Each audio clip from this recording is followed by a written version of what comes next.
Hello everyone, welcome to magnet brains. मैं हूं अदिति शाह और आज के लेक्चर में हम कर रहे हैं क्लास 12th अकाउंट्स का चैप्टर नंबर 1 जिसका नाम है फाइनेंशियल स्टेटमेंट्स ऑफ एनपीओ। तो हम प्रैक्टिकल प्रॉब्लम्स कर रहे हैं। प्रीवियस हमारे लेक्चर तक हमने क्वेश्चन नंबर 43 तक सारे क्वेश्चंस डिटेल में सॉल्व कर लिए हैं, सारे प्रैक्टिकल प्रॉब्लम सॉल्व कर लिए हैं। अब हम आगे बढ़ रहे हैं क्वेश्चन नंबर 44 पे। चलिए तो देखते हैं क्या बोल रहा है। From the following receipt and payment account of Jaipur sports club prepare income and expenditure account for the year ended 31 मार्च 2021। तो हमें ये रिसीट एंड पेमेंट अकाउंट दिया हुआ है जयपुर स्पोर्ट्स क्लब का, हमें उससे इनकम एंड एक्सपेंडिचर अकाउंट बनाना है। कब? 31 मार्च 2021 के लिए। ठीक है, तो 31 मार्च 2021 जो है हमारा करेंट ईयर हो जाएगा, इससे पता चल जाएगा क्या 2020-21। ठीक है, तो जो भी हमें चीज़ें दी हुई हैं इस साल से रिलेटेड, जो चीज़ें ड्यू होनी चाहिए थी, अक्रू होनी चाहिए थी, वही हम इनकम एंड एक्सपेंडिचर में लेंगे। ठीक है, तो मतलब रखो इस साल से अगला पिछला जाने दो, बस ये याद रख लेना, आपका क्वेश्चन जो है बिल्कुल परफेक्टली सॉल्व हो जाएगा। चलिए, तो काफ़ी सारी चीज़ें दी हुई हैं। तो पहले हम सबसे पहले इनकम एंड एक्सपेंडिचर का फॉर्मेट रेडी कर लेते हैं।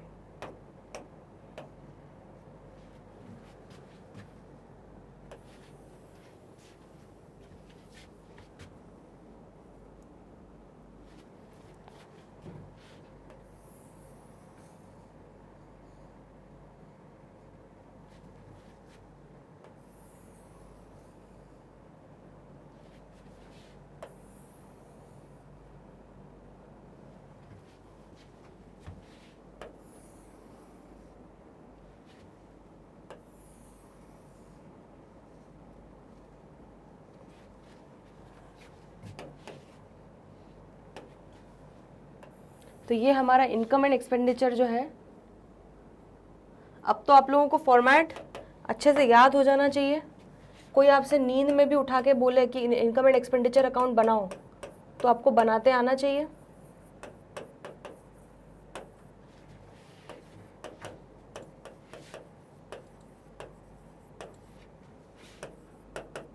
ठीक है, तो डेबिट क्रेडिट साइड हो गया। अब क्या लिखोगे, क्या नाम है हमारे एनपीओ का? Jaipur sports club. ठीक है, तो यहाँ ऊपर लिख लेते हैं in the books of Jaipur sports club, भी लिख सकते हो आप।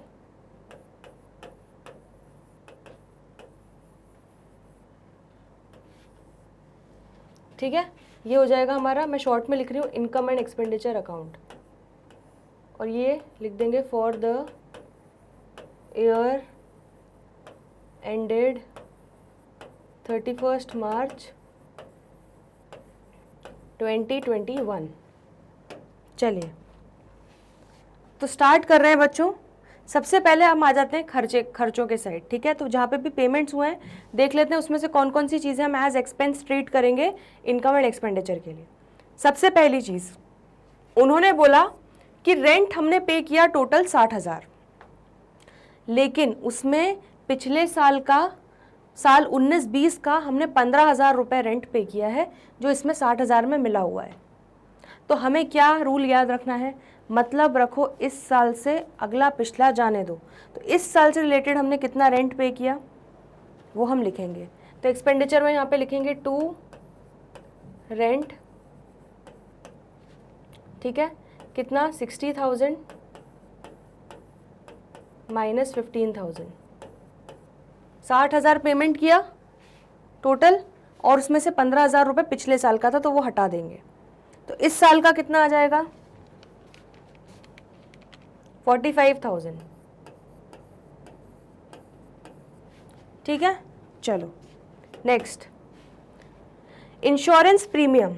हमने इंश्योरेंस प्रीमियम पे किया 60,000 रुपये, इंक्लूडिंग 15,000 फॉर 21-22। तो अगले साल के लिए अभी से पेमेंट कर दिया, मतलब ये प्रीपेड इंश्योरेंस हो गया हमारा है 15,000 रुपये।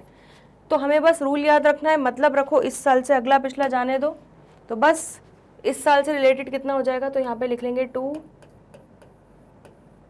Insurance premium. यहाँ पे भी हम दिखा देंगे क्या, 60,000 माइनस 15,000। यहाँ पर 15,000 कौन सा है, अगले साल से रिलेटेड, इसलिए इसको हटा रहे हैं। और यहाँ पे 15,000 कौन सा था, पिछले साल से रिलेटेड, इसलिए उसे हटाया। ठीक है, तो ये हमारे दोनों इस साल के खर्चे निकल गए, कितना रेंट इस साल से रिलेटेड था और कितना इंश्योरेंस प्रीमियम इस साल से रिलेटेड था। चलिए नेक्स्ट, स्पोर्ट्स इक्विपमेंट्स खरीदे। तो स्पोर्ट्स इक्विपमेंट्स जो खरीदे बच्चों कितने, 50,000 रुपये के। ठीक है, तो ये जो 50,000 के हमने स्पोर्ट्स इक्विपमेंट खरीदे, इस पे क्या इसको हम इनकम एंड एक्सपेंडिचर में लेके जाएंगे, नहीं, ये तो हमारा असेट हो गया, तो इसको हम सीधे बैलेंस शीट में दिखाएंगे। ठीक है, इसलिए इनकम एंड एक्सपेंडिचर में इसको एज एक्सपेंस ट्रीट नहीं करेंगे। चलिए नेक्स्ट, फर्नीचर खरीदा 60,000 का, तो ये भी हमने असेट खरीदा। ठीक है, तो इसको भी हम सीधे बैलेंस शीट में ले जाएंगे। कब खरीदा, साल के आखिरी दिन 31 मार्च 2021 को। ठीक है, तो अगर डेप्रीसिएशन भी लगाना हुआ तो फर्नीचर पे तो कुछ भी डेप्रीसिएशन नहीं लगेगा। क्यों, क्योंकि ये तो हमने साल के एंड में खरीदा, आखिरी दिन खरीदा, तो अब क्या ही डेप्रीसिएशन लगा लोगे। ठीक है, क्लियर हो गया इतना। चलो पेमेंट और देखते हैं। फिर 8% फिक्स डिपॉजिट हमने खरीदा। ठीक है, तो ये भी हमारा एक तरीके से असेट साइड पे ही आएगा, इन्वेस्टमेंट्स है, सीधे बैलेंस शीट में जाएगा। ठीक है, लेकिन यहाँ पर हम मार्क करके रखते हैं क्या, इसमें हमारा एक हिडन एडजस्टमेंट छुपा हुआ है। क्या हिडन एडजस्टमेंट छुपा है, इसको हम स्टार लगा लेते हैं। ठीक है, ताकि हम भूल ना जाएं अभी। ठीक है, इसको हम मार्क कर लिया। क्या हिडन एडजस्टमेंट छुपा है, फिक्स डिपॉजिट अगर दिया है तो उसमें 8% से इंटरेस्ट भी हमें मिलेगा, इस साल का ड्यू हो जाएगा। ठीक है, तो इस पर हम इंटरेस्ट कितना ड्यू हो रहा है वो हम निकालेंगे। और ये हमने फिक्स डिपॉजिट कब दिया, 1 अक्टूबर 2020 को, तो हम 6 महीने के हिसाब से इस पर इंटरेस्ट निकालेंगे। आ रहा है समझ में। तो ये जब इनकम रिसीट साइड करेंगे तब हम देखेंगे। चलो और क्या हुआ, बाय टूर्नामेंट एक्सपेंसेस। तो टूर्नामेंट एक्सपेंसेस 10,000, ये तो लिख लेते हैं सीधे। तो यहाँ पे लिख लेते हैं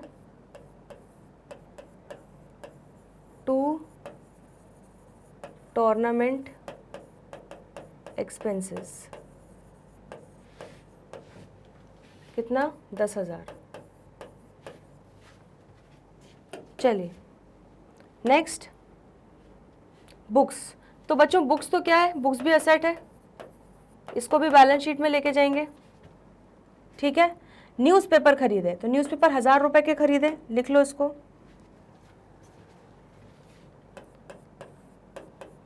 टू न्यूज़पेपर, कितना, 1,000। चलिए नेक्स्ट, प्रिंटिंग एंड स्टेशनरी। तो ये भी हमारा खर्चा हुआ कितना, 19,000 का, तो लिख लेते हैं इसको। To printing and stationery 19,000। ठीक है, और ये जो क्लोजिंग बैलेंस है कैश का, ये भी हमारा असेट साइड में जाएगा बैलेंस शीट में। तो हमने बच्चों पेमेंट साइड का पूरा चीज़ को अच्छे से देख लिया। अब आ जाते हैं रिसीट साइड पे। तो ये ओपनिंग बैलेंस से तो हमें मतलब है नहीं। ठीक है, अब आ जाते हैं एंट्रेंस फीस पे। एंट्रेंस फीस कितना दिया हुआ है, 19-20 का 10,000, मतलब हमें टोटल 60,000 मिला, जिसमें से पिछले साल से रिलेटेड 10,000 था और इस करेंट ईयर से रिलेटेड 50,000 है।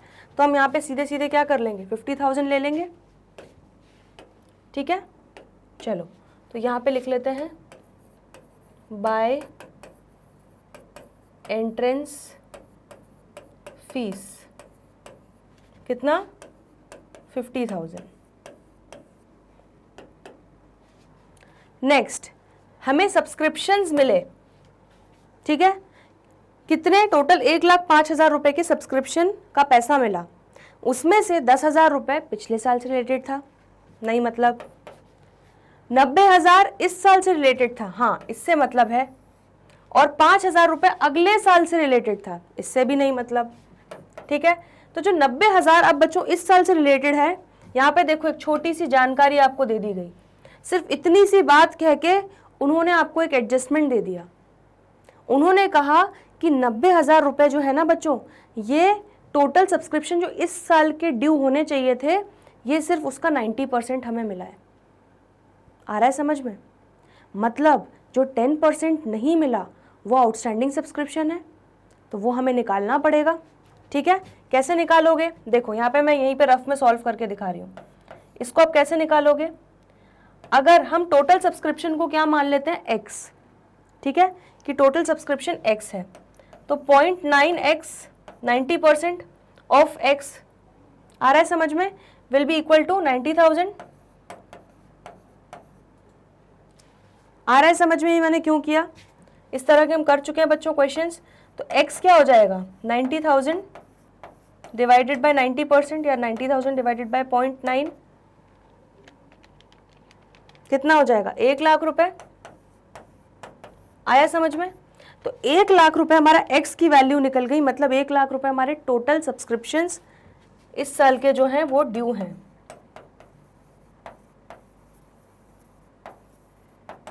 ठीक है, तो यहां पर आप क्या लिखोगे? अब यहां पर कैसे दिखाओगे? यहां पर ऐसे दिखाओगे, बाय सब्सक्रिप्शंस रिसीव्ड, कितना रिसीव हुआ, 90,000, ठीक है, plus outstanding subscription at the end of the year. ठीक है, ये कैसे निकालोगे? ये आप ऐसे निकालोगे कि आप यहां पर ऐसे दिखा सकते हो, इस वर्किंग को या तो वर्किंग नोट में दिखा दो या यहाँ पे दिखा सकते हो, 90,000 divided by 0.9 is equal to 1 lakh. ठीक है, और फिर इसको हम दिखाएंगे कि 1 लाख में से माइनस कर दिया हमने जितना मिल गया 90,000। ठीक है, तो पहले आपने दिखाया कि किस तरह से आपने 1 लाख निकाला। अगर 90,000 90% है तो 100% कितना हो जाएगा, 1 लाख, मतलब टोटल सब्सक्रिप्शन 1 लाख के बन रहे थे। और आउटस्टैंडिंग सब्सक्रिप्शन कैसे निकाल लोगे, 1 लाख माइनस 90,000। और चाहो तो 1 लाख माइनस 90,000 डायरेक्टली लिख सकते हो, इसको आप वर्किंग नोट्स में दिखा सकते हो। ठीक है, वो आपके ऊपर है, ये चीज़ें थोड़ी सी सब्जेक्टिव हो जाती हैं, आपको जैसा अच्छा लगे। ठीक है, तो हम यहाँ पर क्या निकल जाएगा हमारा, 10,000 रुपीज़। 1 लाख माइनस 90,000 10,000 हो जाएगा। आया समझ में? तो ये टोटल हमारा कितना दिख जाएगा, 1 लाख। जितना टोटल सब्सक्रिप्शन ड्यू होना चाहिए था वो हम यहाँ पर दिखा देंगे फाइनल वाले कॉलम में। चलिए, बहुत बढ़िया। तो सब्सक्रिप्शंस तक तो हमारी कहानी क्लियर हो गई। ठीक, अब आगे बढ़ते हैं। तो इसका भी हो गया, इसका भी खेल हो गया। चलो आगे बढ़े। Life membership fees. तो लाइफ मेंबरशिप फीस बच्चों कैपिटल नेचर का होता है, आपको याद होगा मैंने कहा था 1 टाइम फीस होती है। तो ये कैपिटल रिसीट होती है, तो इसको सीधे हम क्या करते हैं, कैपिटल फंड या जनरल फंड में ऐड करते हैं। तो ये आपका कहाँ जाएगा, लाइबिलिटी साइड में जाएगा, बैलेंस शीट में। तो ये भी हम यहाँ पर इनकम एंड एक्सपेंडिचर में नहीं लेंगे। देखो एनपीओ में मेन चीज़ 2 हैं। पहली मेन चीज़ क्या है कि आपको रिसीट एंड पेमेंट में से आइडेंटिफाई करते आना चाहिए कि आप इनकम एंड एक्सपेंडिचर में क्या लिखोगे। और दूसरी मेन चीज़ क्या है कि आपको एडजस्टमेंट्स करने आने चाहिए, क्या चीज़ प्लस करनी है, क्या चीज़ माइनस करनी है, या कैसे आपको रिवर्स वर्किंग करके आउटस्टैंडिंग निकालना है, ये सारे एडजस्टमेंट्स। ठीक है, क्लियर है? तो एनपीओ में अगर आपको ये 2 चीज़ें क्लियर है तो आप कभी भी गलत क्वेश्चन नहीं कर सकते। चलो फिर क्या है, डोनेशंस। तो 1,20,000 रुपीज़ के डोनेशंस मिले, क्योंकि जनरल डोनेशंस है इसलिए इसको हम इनकम एंड एक्सपेंडिचर में लेंगे। तो बाय डोनेशंस 1,20,000। चलो नेक्स्ट, डोनेशंस फॉर टूर्नामेंट। अब स्पेसिफिक फंड के लिए है, SF लिख रही हूं मैं। ठीक है, स्पेसिफिक फंड के लिए है, तो ये कहाँ जाएगा, बैलेंस शीट में, लाइबिलिटी साइड में। क्लियर हो गया इतना? ठीक है। सब्सक्रिप्शंस फॉर गवर्नर पार्टी कितना मिला, 15,000 रुपये। ठीक है, तो अभी हम इसको होल्ड पे रखते हैं, देखते हैं इसका ट्रीटमेंट। ठीक है, वैसे ये तरीके से तो हमारा जाना चाहिए बैलेंस शीट में, बट आगे देखते हैं कुछ एडजस्टमेंट इसके अगेंस्ट आया है क्या, देखते हैं। Interest on 8% fix deposit. चलो अब ये जो हमने मार्क करके रखा था ये कहानी आ गई हमारी। ठीक है, क्या 1,20,000 रुपये हमने टोटल फिक्स डिपॉजिट किए, उस पर 8% निकालो, कितना हो रहा है, इंटू 8%, 9,600।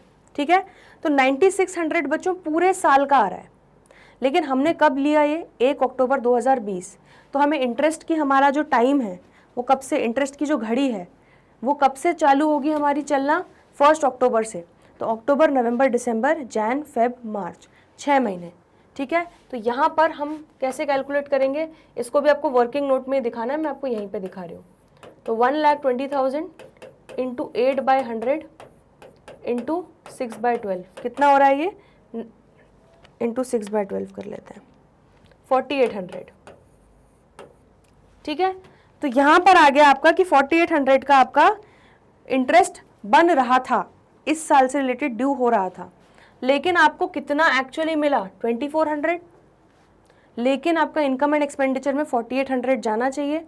तो आपका रिमेनिंग जो है वो आप किसकी तरह दिखाओगे, एज आउटस्टैंडिंग या अक्रूड इंटरेस्ट, ठीक है।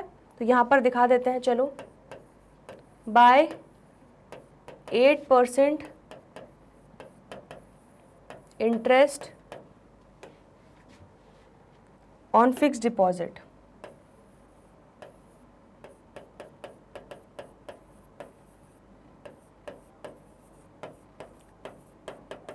ठीक है।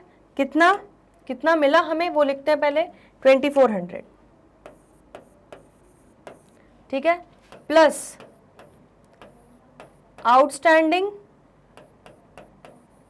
इंटरेस्ट, ये इसको हम अक्रूड इंटरेस्ट लिखते हैं, वो ज़्यादा बेटर टर्म हो जाएगा।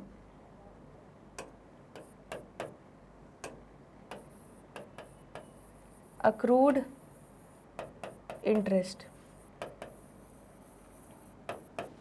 ठीक है।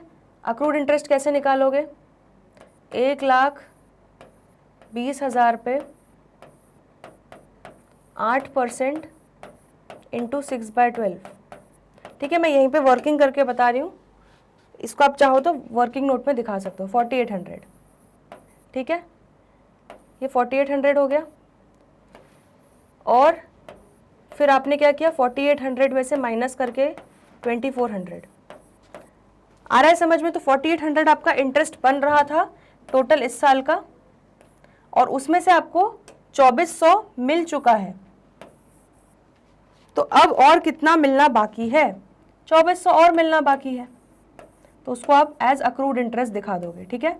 तो यहाँ आपका फाइनल कॉलम में इवेंचुअली 4800 ही आएगा, ठीक है। जितना बनता था उतना ही आएगा। क्लियर हो गया इतना, चलो ये भी हो गया। सेल ऑफ ओल्ड न्यूज़पेपर्स, तो सेल ऑफ ओल्ड न्यूज़पेपर्स कितने हैं, 300, तो ये भी दिखा देंगे। रद्दी बेची by sale of old newspaper 300, to sale of old sports material, ठीक है। तो हमने ओल्ड स्पोर्ट्स मटेरियल जो है वो बेचे, कितने के बेचे, देखो ध्यान से, बुक वैल्यू थी 1200 रुपये, मतलब 1200 रुपये के स्पोर्ट्स मटेरियल थे जो हमने 500 में बेचे, मतलब हमने कम में बेचे, मतलब हमें 700 का क्या हुआ, लॉस। तो यहाँ पर लिख लेते हैं, to loss on sale of sports material,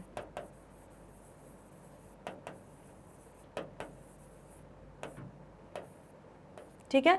और यहाँ पर आप कैसे दिखाओगे, यहाँ पर आप दिखाओगे 1200 माइनस 500, तो 1200 का कॉस्ट था, बुक वैल्यू थी, जिसको आपने 500 में बेचा, तो आपको 700 रुपीज़ का नुकसान हो गया। तो नुकसान को हम एक्सपेंडिचर साइड में दिखा देंगे। चलिए नेक्स्ट, ये भी हो गया। लॉकर्स रेंट, तो हमें लॉकर रेंट मिला, ठीक है। तो 6800 रुपीज़ का हमें लॉकर रेंट मिला।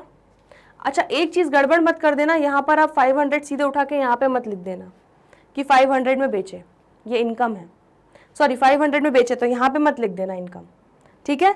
ये भले ही रिसीट साइड में आ रहा है, लेकिन आपको ये चीज़ पता है कि जब भी असेट को बेचते हैं तो हम असेट को जितने में बेचा उसको इनकम एंड एक्सपेंडिचर में नहीं लेते।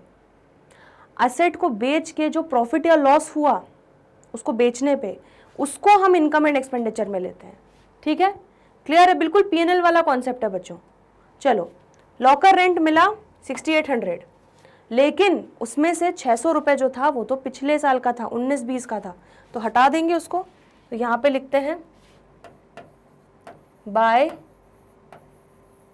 लॉकर्स रेंट, ठीक है, कितना 6800 माइनस 600,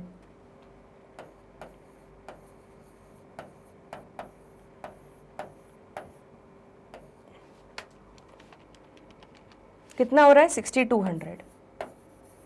क्लियर है इतना? ठीक है, चलिए, तो हमारे बच्चों सारे एडजस्टमेंट्स हो चुके हैं।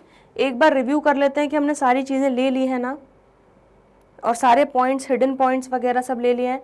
डेप्रिसिएशन का कुछ अलग से रेट दिया नहीं हुआ है हमें, तो इसलिए हम डेप्रिसिएशन नहीं लगा रहे हैं, वरना स्पोर्ट्स इक्विपमेंट पे हो सकता था डेप्रिसिएशन लगाते।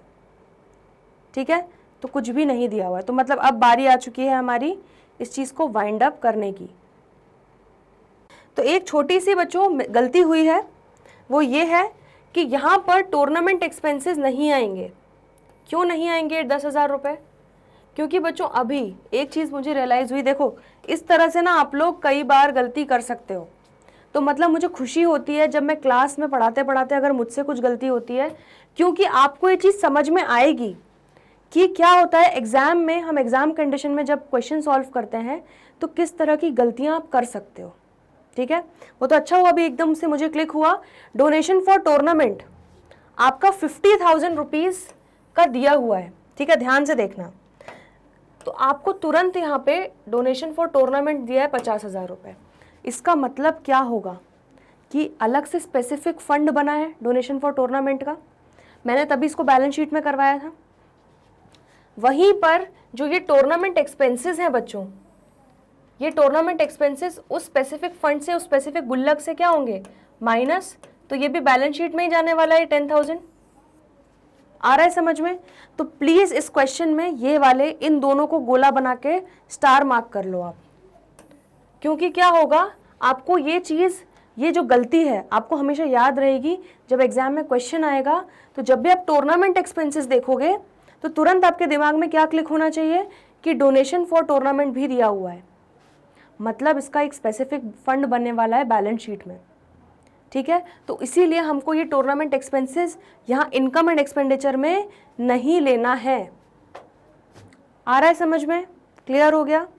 ठीक है, तो मैं काम करती हूँ, यहाँ पर मैं लिखे रहने देती हूँ टू टूर्नामेंट एक्सपेंस, ताकि आपको ये चीज़ हमेशा याद रहे। अपनी गलतियों से ही सीखना चाहिए, इसीलिए मैं हमेशा बोलती हूँ गलतियाँ करो लेकिन उनसे सीखो भी।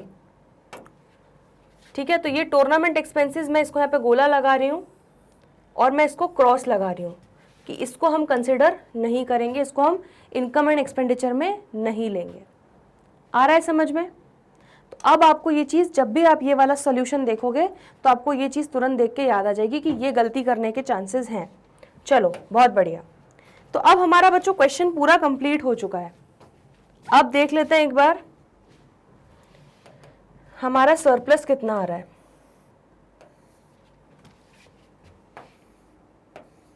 चलिए, तो इनकम कितनी हुई, ऐड करो, 50,000 plus 1 lakh plus 1,20,000 plus 4,800 plus 300 plus 6,200, कितना हो गया 2,81,300। तो इतनी हमारी क्या हो गई इनकम। इनकम में से माइनस करो हमारे खर्चे, 45,000 माइनस 45,000, ठीक है, 10,000 नहीं लेंगे बच्चों इसलिए मैंने क्रॉस लगा दिया। ये हमारा बैलेंस शीट में जाएगा और स्पेसिफिक हमारे जो टूर्नामेंट फंड होगा उसमें से ये खर्चा माइनस होगा और जो डोनेशन मिला है वो उसमें जाके ऐड होगा। ठीक है, माइनस करो और बचा हुआ 1,000 माइनस 19,000 एंड माइनस 700। तो अब आपका सरप्लस कितना बचा, 170,600। ठीक है, तो यहाँ पर हम लिख देंगे टू सरप्लस 2,81,300। आया समझ में? आंसर चेक कर लेते हैं एक बार। तो surplus excess over income, excess of income over expenditure 170,600। तो परफेक्टली हमारा क्वेश्चन सही हो गया है बच्चों, ठीक है। बस ये एक गलती है जो आपको इस क्वेश्चन में ध्यान रखनी है, आपको नहीं करनी है। कई बार हम फ्लो में सारे खर्चे लिखते चले जाते हैं और हमको रियलाइज़ नहीं होता कि अच्छा ये तो स्पेसिफिक फंड का खर्चा है, ठीक है। ये एक बहुत इंपॉर्टेंट चीज़ है जो आपको याद रखनी है। चलो तो ये वाला क्वेश्चन और नोट करो, फिर आगे बढ़ते हैं। नेक्स्ट क्वेश्चन पे आगे बढ़ रहे हैं।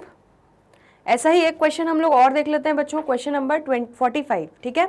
Prepare income and expenditure account from the following particulars of youth club for the year ended 31 March 2018। तो यहाँ पर 31 मार्च 2018 जो है दिया हुआ है, मतलब हमारा करंट ईयर क्या हो जाएगा, 17-18, ठीक है। 1 अप्रैल 2017 से 31 मार्च 2018 हमारा करंट ईयर हो जाएगा। चलो तो रिसीट एंड पेमेंट दे दिया है, उससे इनकम एंड एक्सपेंडिचर अकाउंट बनाना है यूथ क्लब के लिए। ये सारे हमें एडिशनल इन्फॉर्मेशन दे दी गई है। तो हम लोगों ने एक ऑलरेडी फॉर्मेट मैंने बना के रखा है बच्चों, ठीक है। सीधे हम यहाँ पे लिख देते हैं यूथ क्लब, ठीक है। तो यूथ क्लब की बुक्स में हम इनकम एंड एक्सपेंडिचर अकाउंट बना रहे हैं for the year ended 31 March 2018, ठीक। चलिए तो अब स्टार्ट करते हैं हम क्वेश्चन। सबसे पहले आ जाते हैं पेमेंट साइड पे। क्या दिया हुआ है, सैलरीज। तो 31,500 रुपीज़ की हमने सैलरी पे की। देखो सैलरी से रिलेटेड कुछ दिया हुआ है क्या, सैलरी से रिलेटेड हमें कुछ भी नहीं दिया हुआ है। चलो तो लिख लेते हैं यहाँ पे 2 सैलरीज 31,500। पोस्टेज 1250, तो पोस्टेज से रिलेटेड भी कुछ नहीं दिया, सीधे लिख लेते हैं यहाँ पे 2 पोस्टेज 1250। फिर है रेंट, रेंट 9,000 रुपये। तो रेंट से रिलेटेड कुछ दिया हुआ है क्या, नहीं दिया हुआ।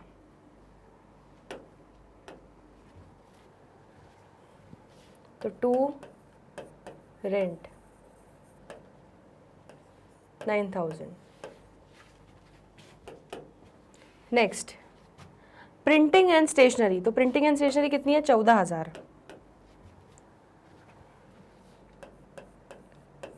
2 printing and stationery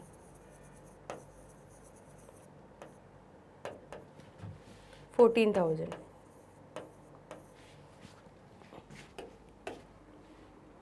sports material खरीदा, ठीक है। तो स्पोर्ट्स मटेरियल जो खरीदा, तो स्पोर्ट्स मटेरियल हमारा कहाँ जाता है, बैलेंस शीट में जाता है, इसका जो क्लोजिंग स्टॉक होगा, ठीक है। तो ये हमारा अभी इससे रिलेटेड नहीं है, लेकिन हाँ स्पोर्ट्स मटेरियल से अगर कंजम्पशन कितना है हुआ स्पोर्ट्स मटेरियल का, वो हम निकाल पाएंगे, तो वो हम निकालेंगे। चलो उसको भी हम बात के लिए रखते हैं। Miscellaneous expenses 3100। तो मिसलेनियस एक्सपेंसेस 3100।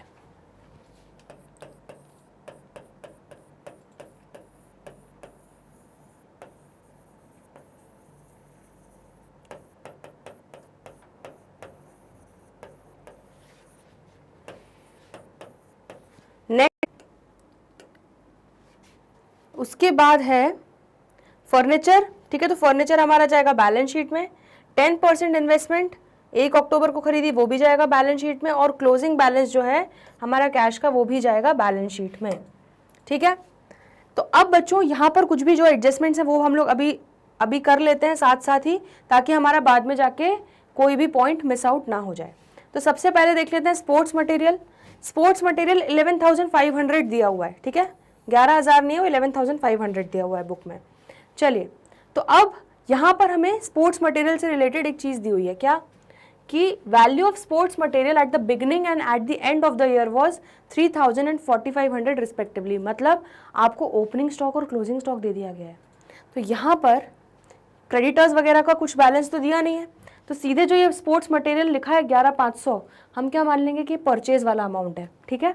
चलो तो सीधे हम क्या कर लेंगे, फॉर्मूला पुट कर देंगे, opening stock plus purchases minus closing stock, ठीक है।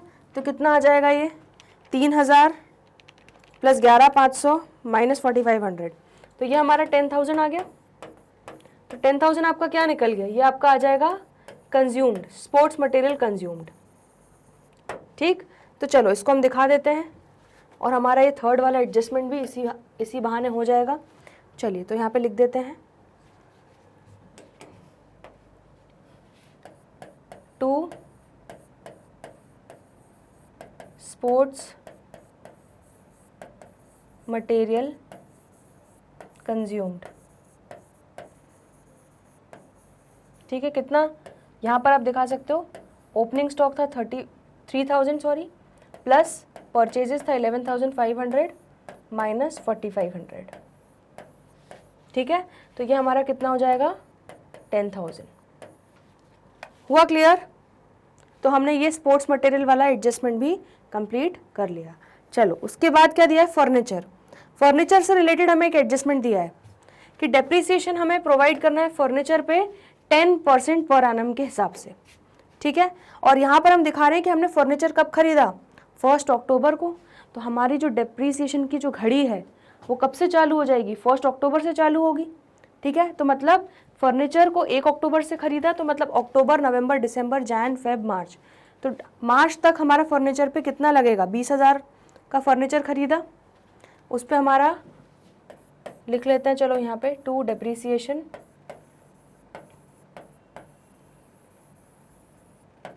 On furniture.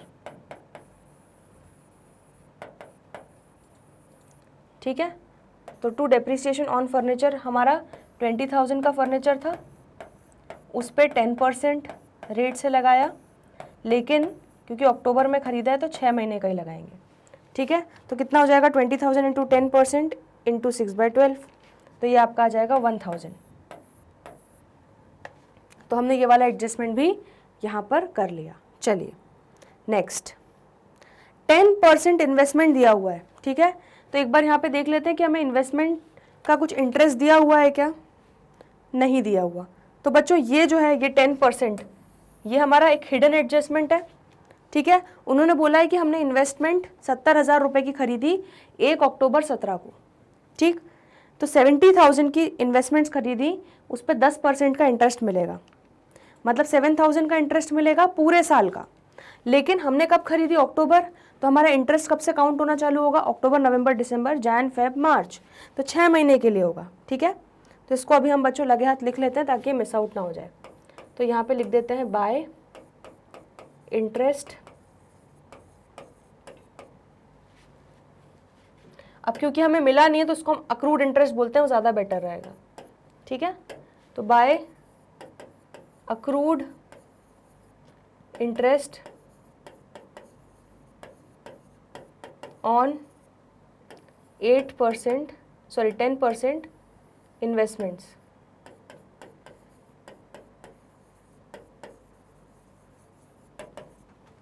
ठीक है, तो हमारी इन्वेस्टमेंट्स 10% थी 70,000 की, तो चलो इस पर निकाल लेते हैं। 70,000 की इन्वेस्टमेंट थी, 10% उस पर इंटरेस्ट मिलेगा 6 महीने का, क्योंकि अक्टूबर में ख़रीदा, तो कितना हो जाएगा, ये हो जाएगा 7,000 इंटू 6/12, तो ये आपका हो जाएगा 3,500। तो 3,500 का आपका इंटरेस्ट अक्रू हो गया है, लेकिन अभी मिला नहीं है। क्लियर है इतना? ठीक है, क्योंकि रिसीट साइड में कुछ भी इंटरेस्ट से रिलेटेड आपको जानकारी नहीं दी है, मतलब ड्यू हो गया है लेकिन हमें अभी मिलना बाकी है। चलो, तो हमने सारे एडजस्टमेंट्स बच्चों पेमेंट साइड के पूरे कंसिडर कर लिए। अब आ जाते हैं रिसीट साइड पे। तो सब्सक्रिप्शन दिया हुआ है सबसे पहले, तो ये तो हम इग्नोर कर देंगे, ओपनिंग बैलेंस। अब सब्सक्रिप्शन हमें टोटल 63,300 का मिला, जिसमें 1,500 पिछले साल का है और 1,800 अगले साल का है। इस साल से रिलेटेड हमारा कितना है, 60,000। ठीक है, तो सबसे पहले तो एक काम करते हैं, यहाँ पे इनकम साइड पे लिख देते हैं बाय सब्सक्रिप्शंस रिसीव्ड, कितना, 60,000। चलो अब एडजस्टमेंट्स देखते हैं सब्सक्रिप्शन से रिलेटेड। उन्होंने बोला है कि subscription outstanding as at 31 March 2018 is 16,200। तो हमारा ये साल है, ठीक है, अप्रैल 17 से मार्च 18, ठीक है, और यहाँ पर हमारा कितना सब्सक्रिप्शन आउटस्टैंडिंग है, आउटस्टैंडिंग है 16,200। क्लियर हो गया, ये समझ में आया। अब वो बोल रहा है कि 1200 is still in arrears for the year 26-17 for subscription. ठीक है, वो यहाँ पे ये बोल रहा है कि हमें 1500 रुपये तो मिल गया पिछले साल का 16-17 का, लेकिन पिछले साल का 1200 रुपये अभी भी आउटस्टैंडिंग है। तो मतलब इसका मतलब क्या हुआ, इसका मतलब ये हुआ कि जो 1200 रुपये है वो ये 16,200 में मिला हुआ है। ठीक है, ये आप गलती कर सकते हो बच्चों, ये इंपॉर्टेंट है, ये 2 पॉइंट्स। ठीक है, ये बहुत ध्यान से हर चीज़ को पढ़ना ज़रूरी है। जब वो बोल रहे हैं कि ईयर एंड पे टोटल 16,200 आउटस्टैंडिंग है, ठीक है, तो ये 16,200 में जो पिछले साल का 1200 रुपये है वो भी आउटस्टैंडिंग अभी भी होगा। ठीक है, तो आप पिछले साल का जो ये है ये हटाओगे, कितना हो जाएगा 16,200 माइनस 1200, तो आपका 15,000 रुपीज़ आ जाएगा, जो इस साल से रिलेटेड आउटस्टैंडिंग सब्सक्रिप्शन है। आया समझ में? तो बैलेंस शीट में आप आउटस्टैंडिंग सब्सक्रिप्शन दिखाओगे, लेकिन कैसे दिखाओगे? Outstanding subscription for the year 17-18 15,000, 16-17 1200, तो टोटल आपका 16,200 आ जाएगा। आ रहा है समझ में? ठीक है, याद आ रही है हम किस तरह से प्रेजेंट करते थे? चलो, तो ये छोटे छोटे पॉइंट्स है बच्चों जो गलतियां करवाते हैं, या जो चीज़ें आप ध्यान नहीं देते हो, तो इनको बहुत केयरफुली करना है। तो outstanding subscription at the end, और मैं यहाँ पे कैलकुलेशन भी करके दिखा रही हूँ कि हमने कैसे निकाला। 16,200 है, उसमें से माइनस 1,200 कर रहे हैं जो पिछले साल का है। ठीक है, तो ये आपका कितना हो जाएगा बच्चों? 15,000। तो ये कितना हो जाएगा आपका? 75,000। क्लियर हो गया इतना? चलिए, तो सब्सक्रिप्शन से रिलेटेड भी हमने एडजस्टमेंट कर लिया इनकम एंड एक्सपेंडिचर में, दोनों एडजस्टमेंट्स। चलिए आगे आते हैं। डोनेशन मिला बिलियर्ड टेबल के लिए, तो बच्चों ये पर्टिकुलर स्पेसिफिक चीज़ के लिए मिला है, बिलियर्ड टेबल खरीदने के लिए मिला है 90,000 रुपये, स्पेसिफिक डोनेशन है, तो मैं SF लिख रही हूँ इसको, स्पेसिफिक फंड में जाएगा ये। ठीक है, हमारा बैलेंस शीट में। चलिए, एंट्रेंस फीस 1,100 रुपये, तो 1,100 रुपये की एंट्रेंस फीस मिली, इसको लिख लेते हैं बाय एंट्रेंस फीस 1,100। ठीक है, सेल ऑफ ओल्ड मैगजीन्स 450,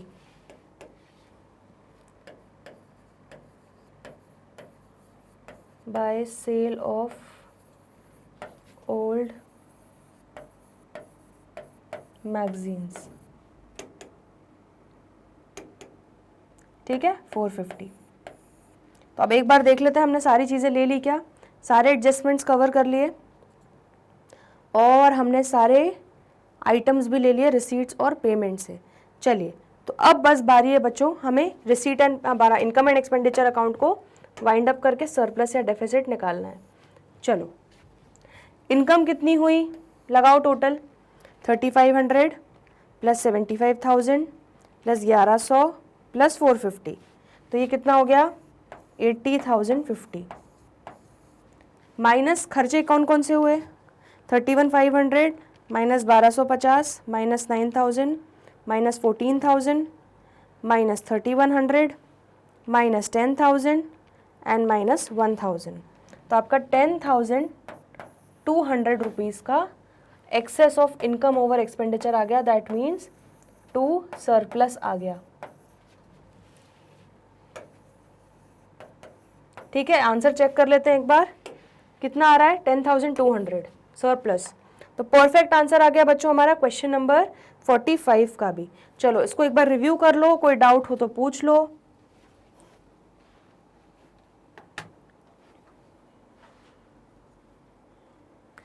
चलिए, तो आज के लेक्चर में हमने इनकम एंड एक्सपेंडिचर के कुछ फुल फ्लेज क्वेश्चंस किए, जिसमें एडजस्टमेंट्स भी दिया हुआ है, रिसीट एंड पेमेंट भी दिया, और उसको कंसिडर करते हुए कैसे इनकम एंड एक्सपेंडिचर बनाना है।